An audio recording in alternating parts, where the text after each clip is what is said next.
Avoir une approche quantique, c'est renoncer au dogme de continuité du mouvement qui nie l'existence du vide.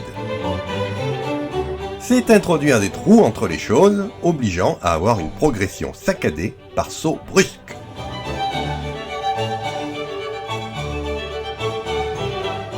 La première qualité physique qui fut quantifiée fut la masse des choses. Quantifier une masse signifie voir la matière comme un assemblage de particules séparées par du vide. L'atomisme grec se base sur le fait que sans vide il n'y aurait pas de mouvement. Aristote, lui, professait que la nature avait horreur du vide, idée concrétisée dans la théorie des 4 éléments se mélangeant de manière continue selon les lois de l'amour et de la haine. 1776.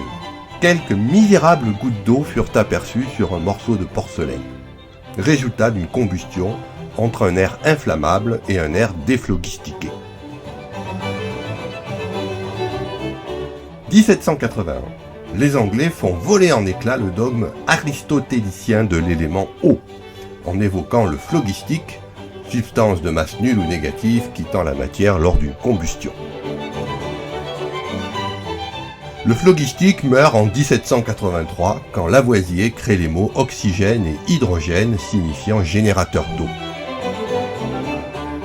Pour le féliciter, on lui tranche la tête en 1794.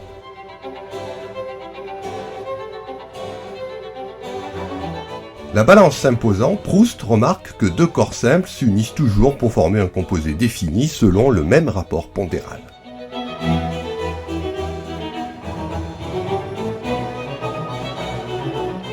« 2 mai 1800, la pile électrique de Volta décompose l'eau sans effort. »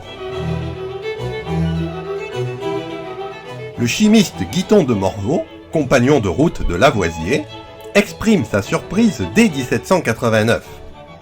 L'eau est un composé, il est difficile de se défendre d'une impression de surprise la première fois que l'on entend une proposition aussi contraire à la tradition de tous les siècles. 1802, on réalise qu'un gaz est plein de vide. Il existe donc un point froid universel à une température glaciale de moins 273 degrés Celsius où il n'y a plus de vide.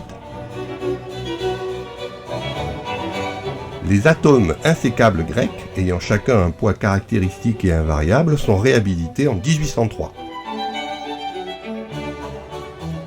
Dalton note aussi que tout corps composé contient toujours un nombre entier d'atomes.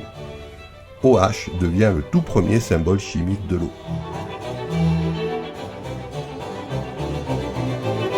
1808, Gay-Lussac trouve que les volumes de gaz réagissent entre eux selon des rapports entiers.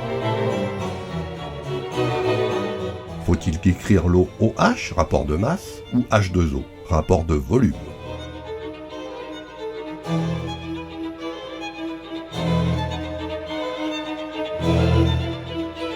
« 1809. Avogadro ose avancer l'idée qu'il est possible de compter les atomes et suppose qu'à volume égaux, 2 gaz contiennent le même nombre de particules.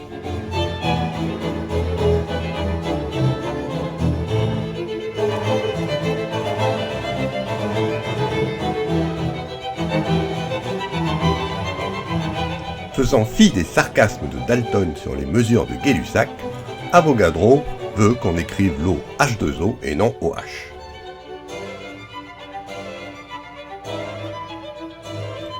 L'idée d'Avogadro n'intéresse personne, car on ne jure que par le poids équivalent, mesurable à la balance ou par électrolyse comme le montre Faraday, qui découvre à l'occasion le lien fort liant masse et charge. Le fait que les molécules soient faites d'atomes ne sera compris qu'en 1860. Le vide gazeux accouche alors d'une constante universelle ayant la dimension d'une entropie, qui est à la température absolue ce que le volume est à la pression. La physique quantique, fille de la chimie et petite fille de l'alchimie, est sur le point de naître.